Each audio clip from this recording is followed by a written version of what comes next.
আসসালামু আলাইকুম। শাকনালা ব্লগ চ্যানেলের পক্ষ থেকে জানাই শুভেচ্ছা। আজ আমি আপনাদের দেখাবো পঞ্চগড়ের করতোয়া নদী হতে শ্রমিকদের বালু ও পাথর তোলা দৃশ্য। বাংলাদেশের উত্তরের জেলা পঞ্চগড়।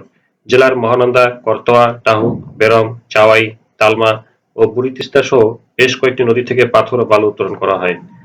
প্রায় 20,000 শ্রমিক এ কাজ করে তাদের জীবিকা নির্বাহ করেন। এছাড়া আরো 30,000 মানুষ বালু ও পাথর উত্তোলন সংক্রান্ত বিভিন্ন কাজে জড়িত। আজ আমি পঞ্চগড় জেলা শহরের কাছেই করতোয়া নদী হতে পাথর ও বালু উত্তোলনের কিছু দৃশ্য আপনাদের দেখাবো।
সমগ্র পঞ্চগড় যেন পাথরের খনি।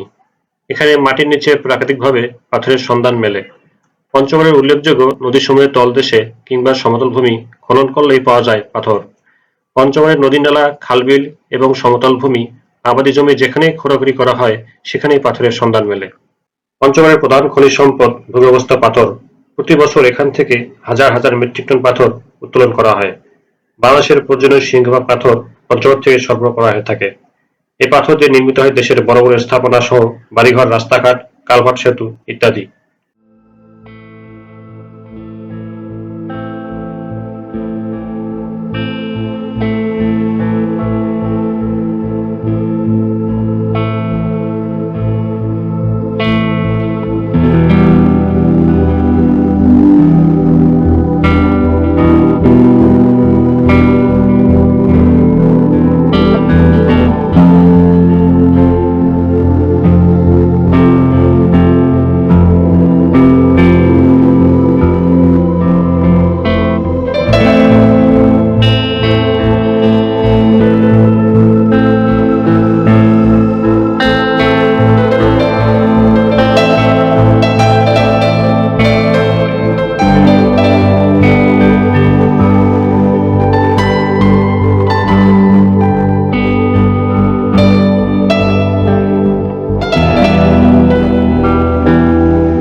পঞ্চগড়ের বেশিরভাগ মানুষের পেশা কৃষিকাজ হলেও এখানকার এক শ্রেণীর মানুষের মূল পেশা হচ্ছে নদী বা সমতল ভূমি থেকে পাথর ও বালু উত্তোলন করা। পঞ্চগড় শহরের কাছাকাছি করতোয়া নদীতে প্রতিদিন হাজার হাজার শ্রমিক পাথর ও বালু তুলে তাদের জীবিকা নির্বাহ করেন।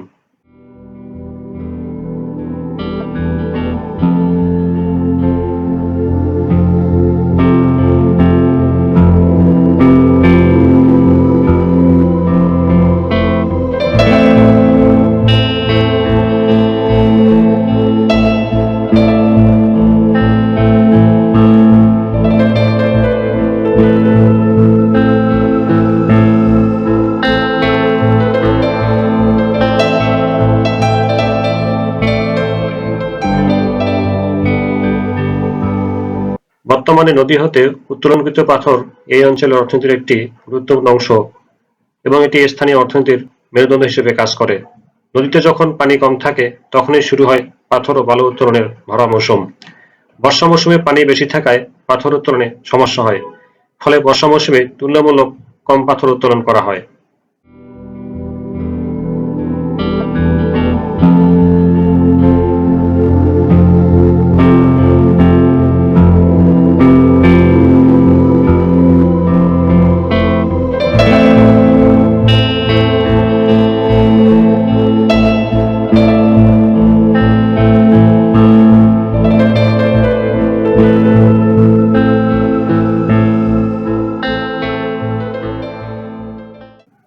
নদী থেকে পাথর সংগ্রহের কাজে হরহতেই পাথর শ্রমিকরা ছোট ছোট নৌকা, টায়ারের টিউব, কোদাল, শিক, চট বা প্লাস্টিকের বস্তা নিয়ে দলে দলে নদীতে আসেন।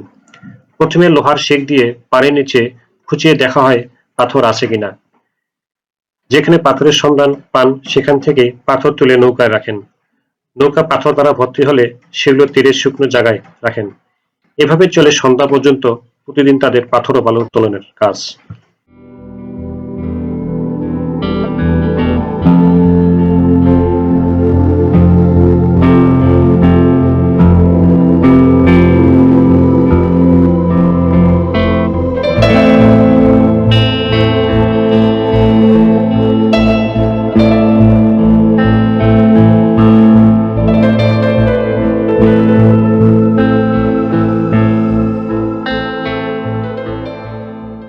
বন্ধুরা, পঞ্চগড়ের কর্তা নদী হাতে পাথর ও বালু তোলার ব্লগটি আজ এখানে শেষ করছি। আপনারা আমার চ্যানেলে নতুন হলে চ্যানেলটি অবশ্যই লাইক, কমেন্ট, শেয়ার করবেন। দেখা হবে নতুন কোনো এক পর্বে। আসসালামু আলাইকুম।